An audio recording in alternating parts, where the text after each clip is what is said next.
देखी भैया, एगो लड़का एगो लड़की से बेपनाह मोहब्बत करत रहे। जब वो लड़की के ओकर बाप माई शादी कहीं और सेट कर देता ने तो लड़का वो लड़की से देखी कोना भाव में कहता आ का कहता ए भैया।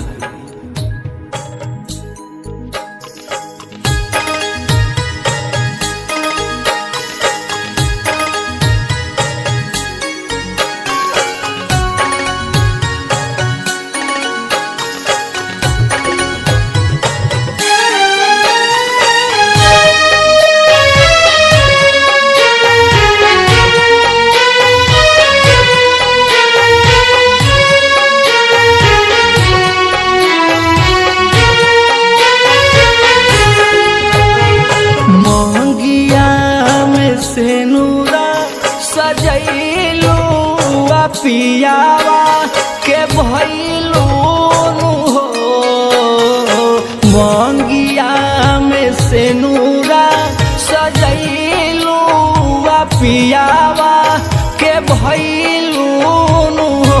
ए धनिया कवने कारण तू भूलाई गईलू जिया ते मुआई गईलू हो। ए धनिया कवने कारण तू भूलाई गईलू जिया ते मुआई गईलू हो। हाथवा में मेहदी रचैलू डोली चढ़ी गईलू हो। ए धनिया दिलावा पछुरी या चलैलू हने बिसरैलू हो। ए धनिया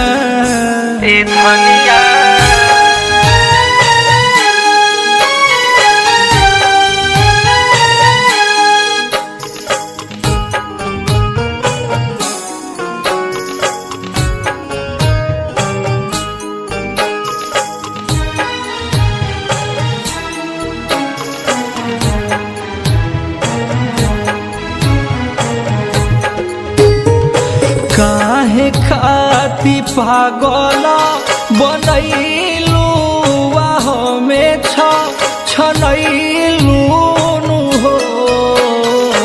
काहे खाती पागल बनैलू हमें छनैलू हो।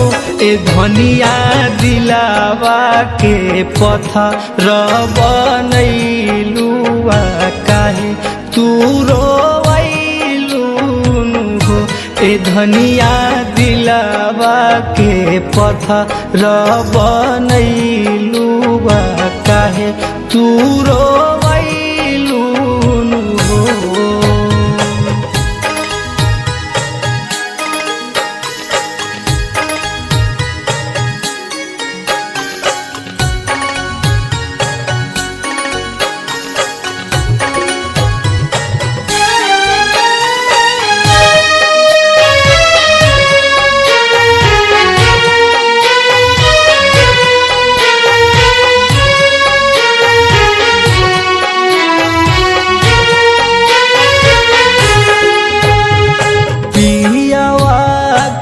घरे खुश रही या केहू से न कही हानु हो। पियावा के घरे खुश रही या केहू से न कही हानु हो। ए धनिया गईलो के बाद याद बुआ कबो ना भूलई। ए धनिया गईलो के बाद याद बुआ कबू न भूलैबू हो।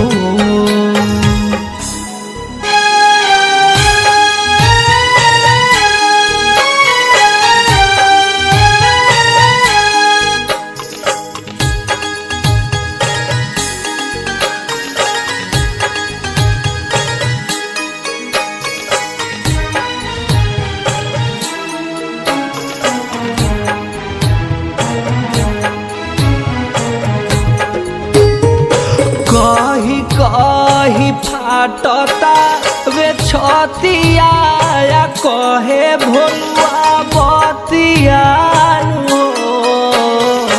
कही कही फाटता वे छतिया कहे भोलुआ बतिया ए धनिया उत्तम पर भाकर के न भूलई रघु साथे जइहनु ए धनिया उत्तम पर भाकर के न भूलई रघु साथे जइहनु।